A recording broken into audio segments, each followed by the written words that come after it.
ونبينا وطبيب قلوبنا بالقاسم محمد وعلى وزيره ومشيره وخليفته وابن عمه ووارث علمه علم الأولين والآخرين أعني علي بن أبي طالب أمير المؤمنين صلوات اللهم صل على محمد وعلى السيدة المظلومة المخدومة المحرومة ميراث أبيها التي كانت بعد أبيها صبت علي مصائب لأنها صبت علي آله الطيبين الطاهرين المعصومين أما بعد قال رسول الله صلى الله عليه وسلم الفاطمة بضعة مني صلوات اللهم صل على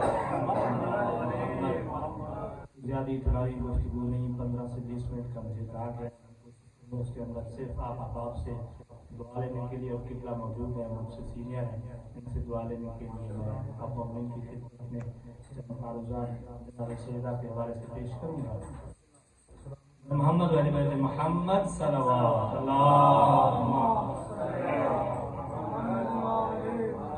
ختمی مرتبہ حضرت محمد مصطفیٰ صلی اللہ علیہ وسلم۔ آپ کی ایک حدیث میں نے آپ مومنین کی کشف حاصل کیا جس کا ترجمہ سب آپ جانتے ہیں کہ فاطمہ تو بضعۃ منی، فاطمہ میرا عام طور پہ ترجمہ یہی کیا جاتا ہے کہ میرے جگر کا ٹکڑا ہے، یعنی میرا حصہ ہے، کہ میں اگر رسول ہوں تو فاطمہ رسالت کا حصہ ہے، میں اگر نبی ہوں تو فاطمہ نبوت کا حصہ ہے۔ یہ بھی یاد رکھیے گا کہ کوئی بھی حدیث جو رسول اللہ نے بیان کی، جو کچھ فرمایا وہ اپنی مرضی سے نہیں فرمایا، اس چیز کو ذہن میں رکھنا چاہیے۔ ایسا نہیں ہے کہ جناب سیدہ ان کی بیٹی ہیں تو اس لیے رسول کہہ رہے ہیں کہ فاطمہ میری جگر کا ٹکڑا ہے، جیسے ہم اپنے بچوں کو پیار کی وجہ سے، محبت کی وجہ سے کہہ دیتے ہیں یہ میرا چاند ہے، یہ میرا شہزادہ ہے، یہ میرا یہ ہے، میرا وہ ہے۔ رسول اس وقت تک قرآن، جس شخص کا قرآن پہ ایمان ہے، قرآن میں رسول کے بارے میں یہ کہا گیا ہے کہ میرا حبیب اس وقت تک کلام نہیں کرتا جب تک میری وحی کا نزول نہ ہو۔ گویا رسول جو فرما رہے تھے حکم پروردگار سے فرما رہے تھے۔ الفاطمہ تو بضعۃ منی، فاطمہ میرے جگر کا ٹکڑا ہے، میرا حصہ ہے۔ میں اللہ کا لاکھ لاکھ شکر کیوں نہ ادا کروں کہ حمد ہے اس پروردگار عالم کی کہ وہ ایسا اول ہے کہ اس سے پہلے کوئی اول نہیں ہے، وہ ایسا آخر ہے کہ اس کے بعد کوئی آخر نہیں ہے۔ میں یوں کیوں نہ کہوں کہ وہ ایسا بہترین خالق ہے کہ جس کی سب سے بہترین مخلوق کا نام محمد والے محمد ہے۔ اللہم صل علی محمد۔ وہ ایسا بہترین خالق ہے کہ جس کی سب سے بہترین مخلوق کا نام محمد والے محمد ہے، اور حمد ہے اس پروردگار عالم کی، حمد ہے اس پروردگار عالم کی کہ جس نے ہمیں کسی غلام کا غلام نہیں بنایا، علی جیسے امام کا غلام بنایا۔ اس پروردگار عالم کا لاکھ لاکھ شکر ہے کہ اس نے ہمیں کسی غلام کا غلام نہیں بنایا، علی جیسے امام کا غلام بنا کے اس دنیا میں بھیجا۔ اور درود و سلام ہو ان ہستیوں پر کہ جن کے صدقے میں درود خلق ہوا، محمد محمد۔ بلکہ میں یوں کیوں نہ کہوں کہ حمد ہے، نہیں، درود و سلام ہو ان ہستیوں پر کہ جن کو خلق کرنے کے بعد پروردگار خود درود میں مصروف ہو گیا۔ جی، جن کو خلق کرنے کے بعد پروردگار خود درود میں مصروف ہو گیا۔ ان اللہ و ملائکتہ یصلون علی النبی یا ایھا الذین آمنوا صلوا علیہ وسلموا تسلیما۔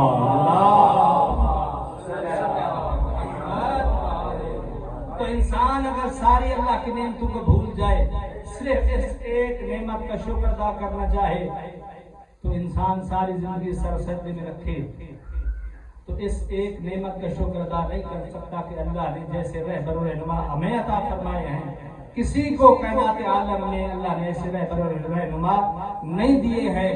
یقیناً اللہ نے ہمیں ایسے در پہ بٹھایا ہے کہ جو راضیہ کا در ہے، اللہ نے ہمیں ایسے دروازے پہ بٹھایا جو طیبہ کا در ہے، اللہ نے ہمیں ایسے دروازے پہ بٹھایا جو مرضیہ کا در ہے، اللہ نے ہمیں ایسے در پہ بٹھایا جو عالمہ غیر معلمہ کا در ہے، اللہ نے ہمیں ایسے در پہ بٹھایا جو صدیقۃ الکبریٰ کا در ہے، اللہ نے ہمیں ایسے دروازے پہ بٹھایا، اللہ نے ہمیں ایسے دروازے پہ بٹھایا جو جناب فاطمہ الزہرا کا در ہے۔ جب ہم اس دروازے پہ آ جاتے ہیں تو ہمیں ملتا کیا ہے؟ بھئی اس دروازے پہ آ کے ملتا کیا ہے؟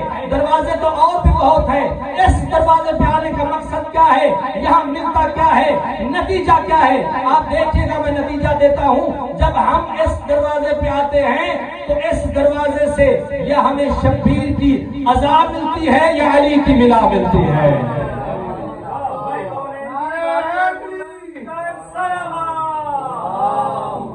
نعرہ تکبیر، نعرہ رسالت، کلیوان نعرہ حیدری۔ یہ وہ دروازہ ہے کہ جس دروازے پہ آنے کے بعد کسی اور دروازے کی حاجت انسان کو نہیں رہتی، جو کچھ چاہیے اسی دروازے سے ملے گا۔ اور ہم نے ان ہستیوں کو اپنی مرضی سے امام نہیں مانا، ایسا نہیں ہے کہ ہم نے اپنی مرضی کی ہے،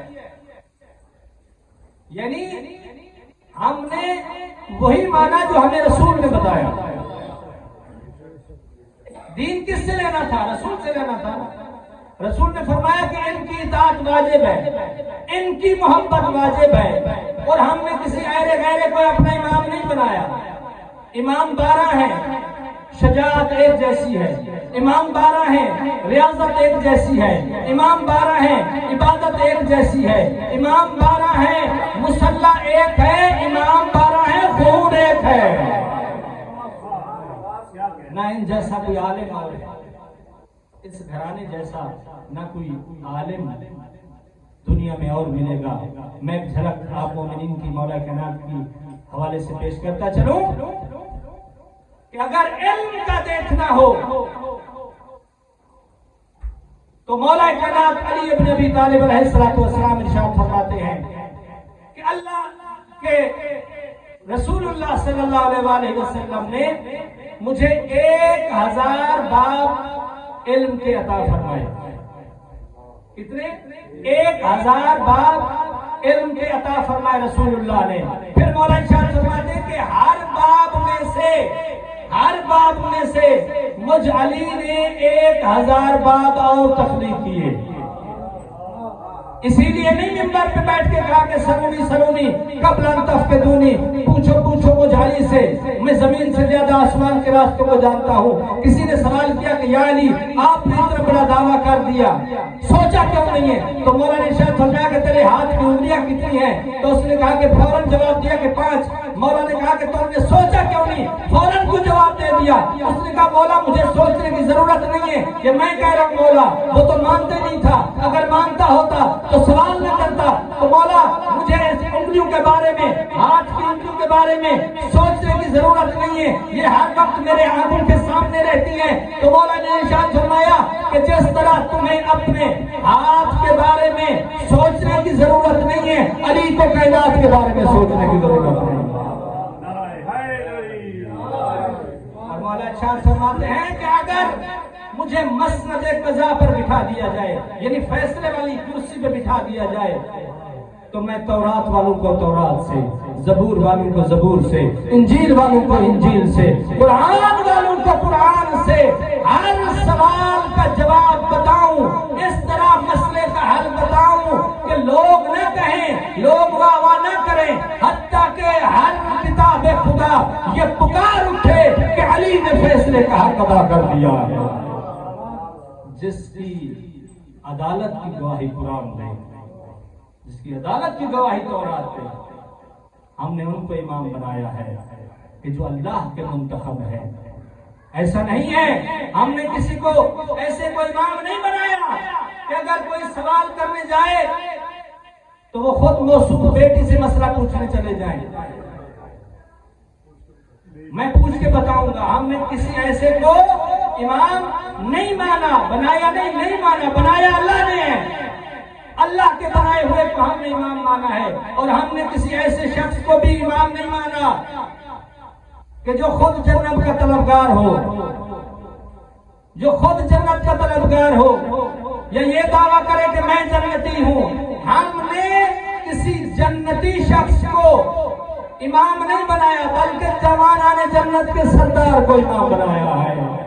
ہم نے ان کو امام مانا ہے جن کے بچے جوانان جنت کے سردار ہیں۔ ہم اس دروازے پہ موجود ہیں، اس دروازے پہ بیٹھے ہیں جہاں سے سیدھا راستہ جنت جاتا ہے۔ بر محمد وآل محمد صلوات۔ میں اپنے موضوع کی طرف آؤں، کون جناب سیدہ حضرت امام جعفر صادق علیہ السلام۔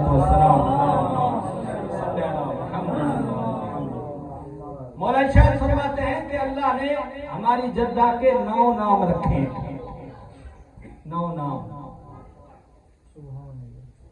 رسول خدا کا نام بھی قبلہ تشریف فرما ہے، اللہ نے رکھا ہے۔ مولا کائنات کا نام بھی اللہ نے رکھا، امام حسن مجتبیٰ کا نام بھی اللہ نے رکھا، امام حسین علیہ السلام کا نام بھی اللہ نے رکھا۔ لیکن جناب سیدہ میں اور باقی ہستیوں میں فرق یہ ہے کہ باقیوں کے اللہ نے ایک ایک نام رکھا ہے، جناب سیدہ کے 9 نام رکھے ہیں۔ اور یہ نام رکھنے والا جو مرلہ ہے، میں نے رات بھی یہی بیان کیا تھا زہری صاحب کے ہاں، یہ جو نام رکھنے والا مرلہ ہے، رسول خدا ارشاد فرماتے ہیں کہ والدین پر اولاد کا سب سے بڑا حق، پہلا حق یہ ہے کہ وہ اپنی اولاد کا اچھا نام رکھیں۔ مثال کے طور پہ جیسے ہم اپنے بچوں کا نام رکھتے ہیں تو کوئی بھی اچھا سا نام دیکھ کے رکھ دیتے ہیں، مثال کے طور پہ سخی رکھ دیا، شجاع رکھ دیا، بہادر، یا کچھ بھی ایسا کچھ بھی نام رکھ دیتے ہیں، اچھا دیکھ کے نام رکھ دیتے ہیں۔ لیکن آنے والے وقت میں ہمیں یہ پتہ نہیں ہوتا کہ یہ جو ہم نے نام اس بچے کا رکھا ہے یا بیٹی کا رکھا ہے، اس نام کے مطابق اس کے اندر صفت موجود ہوگی یا نہیں ہوگی، کیونکہ ہم غیب کا علم نہیں جانتے، ہم غیب کا علم نہیں جانتے، اسی لیے ہمیں پتہ نہیں ہوتا کہ اس کے اندر وہ صفت جو نام کے لحاظ سے ہے آگے آنے والے وقت میں یہ ہوگی یا نہیں ہوگی۔ اسی لیے ہمیں حکم دیا گیا ہے کہ آپ اپنے بچے کا، بیٹی کا یا بیٹے کا کوئی بھی اچھا نام دیکھ کے رکھ دیں۔ ہم اپنے بچے کا نام رکھ دیتے ہیں کیونکہ ہم غیب کا نہیں جانتے۔ کسی کا نام مثال کے طور پہ رکھ دیتے ہیں سخی، بڑا ہو کر سخی نہیں بنتا، ضروری تو نہیں۔ کسی کا نام آپ رکھیں بہادر، تو بڑا ہو کے وہ بہادر نہ بنے۔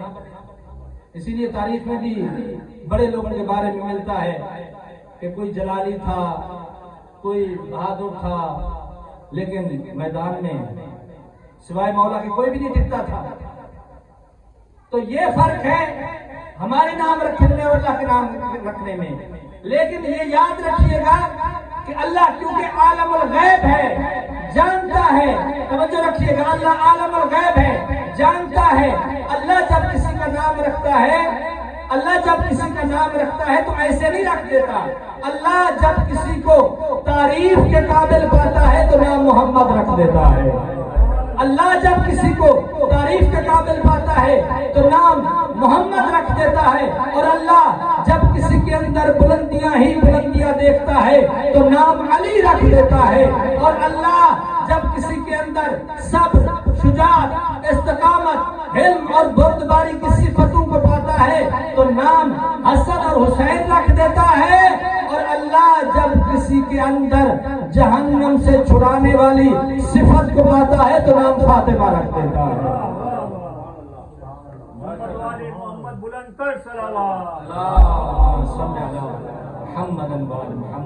اللہ جب کسی کے اندر جہنم سے چھڑانے والی صفت کو پاتا ہے تو نام فاطمہ رکھ دیتا ہے۔ کون جناب سیدہ؟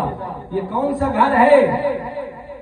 یہ کس عظمت کی مالک ہیں؟ یہ کس شان کی مالک ہیں؟ ہمارے پاس نہ وہ الفاظ ہیں، نہ ہماری وہ زبان ہے کہ جناب سیدہ کی عظمت کو بیان کیا جا سکے۔ ہمارا علم محدود ہے، کچھ الفاظ ہیں، جناب سیدہ کی شان اس سے بلند ہے۔